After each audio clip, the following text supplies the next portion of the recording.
Olá, pessoal, tudo bom? Eu estou aqui para fazer o feedback sobre a atividade do PDCA.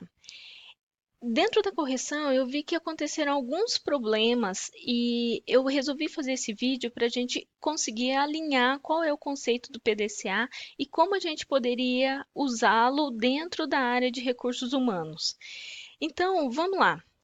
Eu vou começar primeiro descrevendo qual era a atividade que a gente precisava fazer.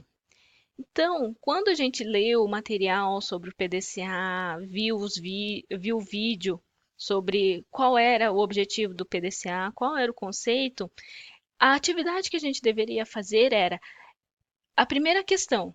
O ciclo PDCA pode contribuir para a gestão de recursos humanos? Essa era a primeira questão que vocês deveriam responder. É, ele contribui? De que forma ele vai contribuir?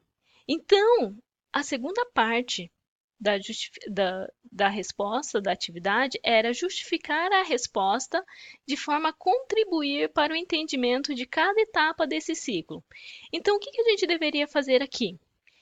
Se o ciclo PDCA ele contribui para a gestão de recursos humanos, como? A gente não precisa, não deve responder só qual é o conceito do PDCA, mas sim como ele contribui. Quando as etapas são vistas dentro da área de gestão de recursos humanos, como isso acontece?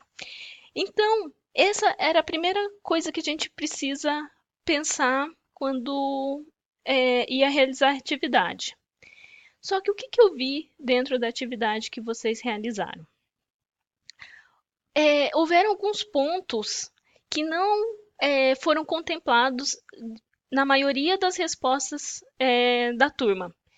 E aí eu vim aqui para colocar esses pontos e a gente discutir o conceito de PDCA e dar um exemplo de como isso poderia ser visto. Então, quais foram os principais pontos de divergência da atividade que vocês fizeram? O que eu consegui mensurar dentro da atividade que vocês entregaram? Muitas discussões foram muito genéricas. Olha, o ciclo PDCA é isso, isso e aquilo. E pronto. O conceito básico da ferramenta. Olha, o P é em relação ao processo de planejamento. O do significa executar o que foi planejado. O C é controlar ou verificar o que está sendo executado. E o A é atuar corretivamente. Tudo bem, isso não está errado. Esse é o conceito elementar do que é o PDCA. Mas o que mais a gente pode trazer dele? Como isso pode ser visto como uma ferramenta de apoio gerencial para a área de recursos humanos? E isso foi o que faltou dentro da atividade entregue. Houve pouca relação com a área de recursos humanos. E isso dificulta vocês conseguirem fazer o alinhamento entre um conceito ou uma ferramenta e como aplicá-la na realidade. E é isso que a gente precisa.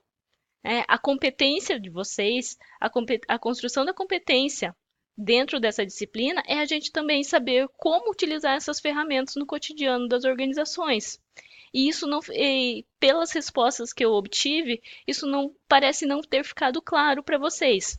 Então, poucos foram os estudantes que trouxeram exemplos da utilização da ferramenta. E simplesmente ficaram nas discussões mais generalizadas, que ela pode ajudar, ela é uma ferramenta dentro do processamento estratégico, mas como a gente vê isso mais com maiores detalhes? Isso não foi trazido.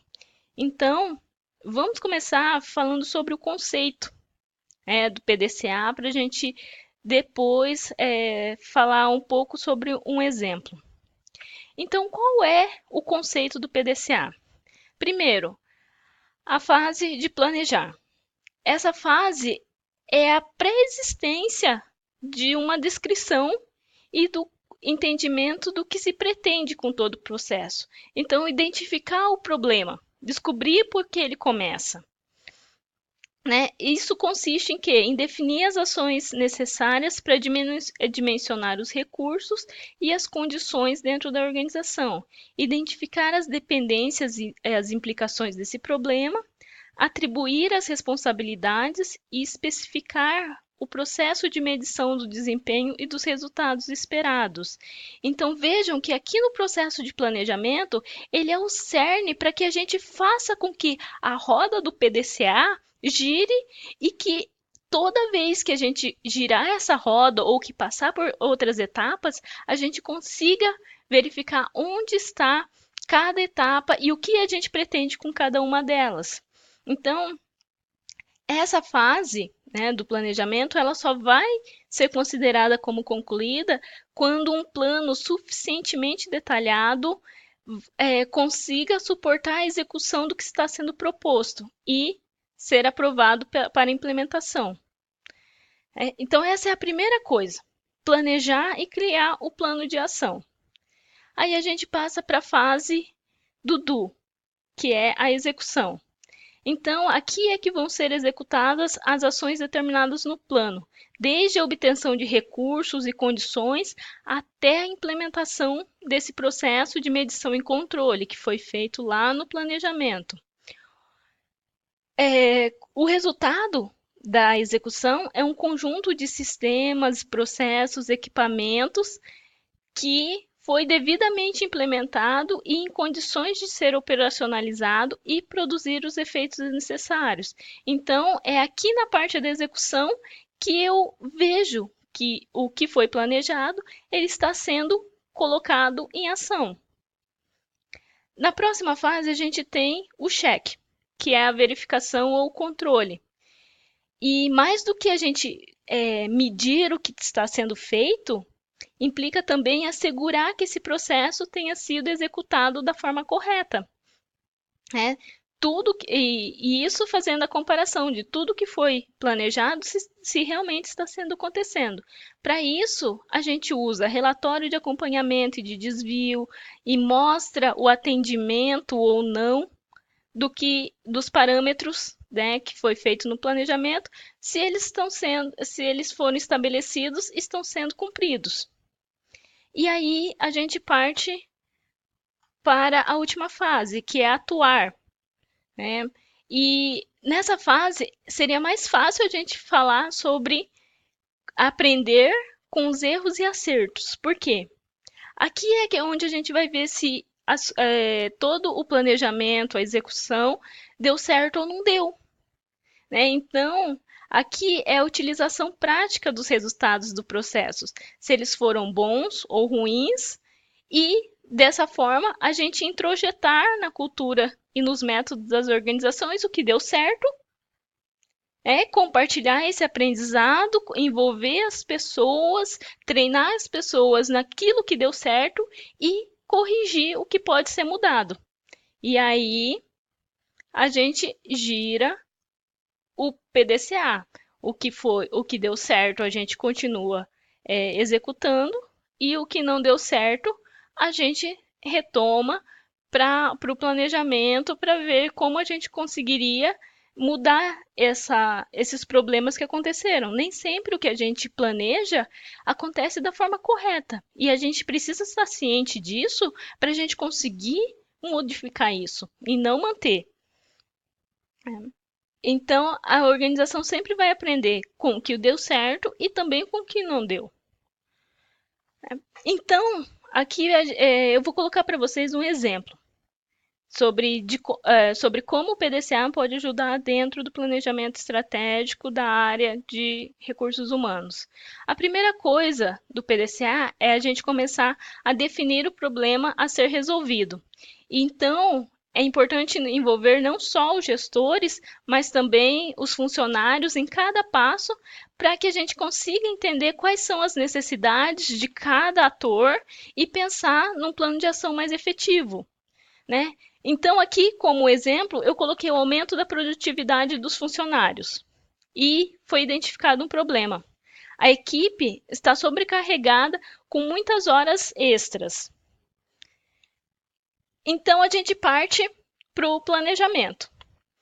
Aí, então, eu tenho o meu problema, que é a equipe sobrecarregada, fazendo com que existam muitas horas extras e o que acarreta o esgotamento das pessoas e o aumento dos custos da empresa, é claro. E no momento né, dentro dessa empresa, não há como inserir novos colaboradores. Então, o que eu faço diante desse problema? Então, eu preciso colocar um plano de ação. Então, meu plano de ação poderia ser reduzir o volume de tarefas que demandam muito tempo, mas pouco agregam para o negócio. Então, eu poderia redistribuir as funções chatas ou burocráticas e que não tenham identificação com o funcionário, de forma a eu tentar aumentar o nível de satisfação dessas pessoas.